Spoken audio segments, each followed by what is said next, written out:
Chettinad Cement, perfect concrete choice. 63 years of excellence. சட்டமன்ற தேர்தலையொட்டி சென்னை அண்ணா அறிவாலயத்தில் முதலமைச்சர் மு க ஸ்டாலின் தாராபுரம் காங்கேயம் சட்டமன்ற தொகுதி நிர்வாகிகளுடன் 1-to-1 ஆலோசனை மேற்கொண்டு கள நிலவரத்தை விசாரித்து வருகிறார். கூடுதல் விவரங்களை செய்தியாளர் பாரிகார்த்திக் வழங்க கேட்கலாம். பாரிகார்த்திக், வணக்கம். முழு விவரம்.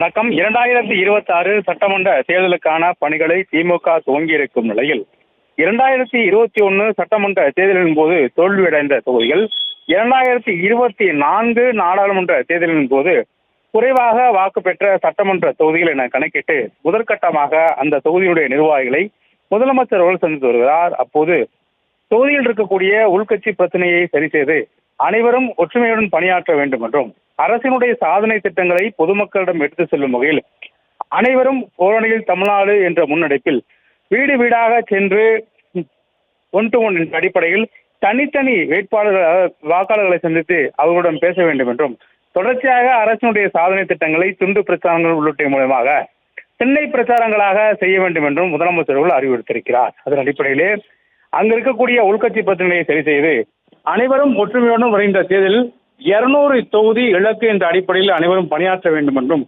தற்போது தெரிவித்து வருகிறார். அதன் அடிப்படையில் தான் இன்றைய தினம் கூட 2 சட்டமன்ற தொகுதிக்கு உட்பட்ட நிர்வாகிகளை முதலமைச்சர்கள் சந்தித்து வருகிறார்.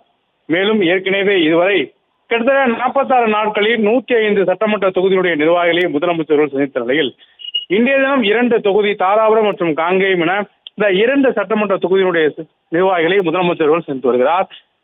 மண்டல பொறுப்பாளர் முதற்கொண்டு ஒன்றிய மற்றும் பகுதி கழக செயலரை முதலமைச்சர்கள் தனித்தனியே ஒவ்வொருவரும் முதலமைச்சர்கள் பேசி வருகிறார்.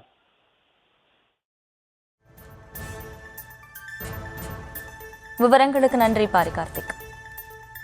Chettinad Cement, perfect concrete choice. 63 years of excellence.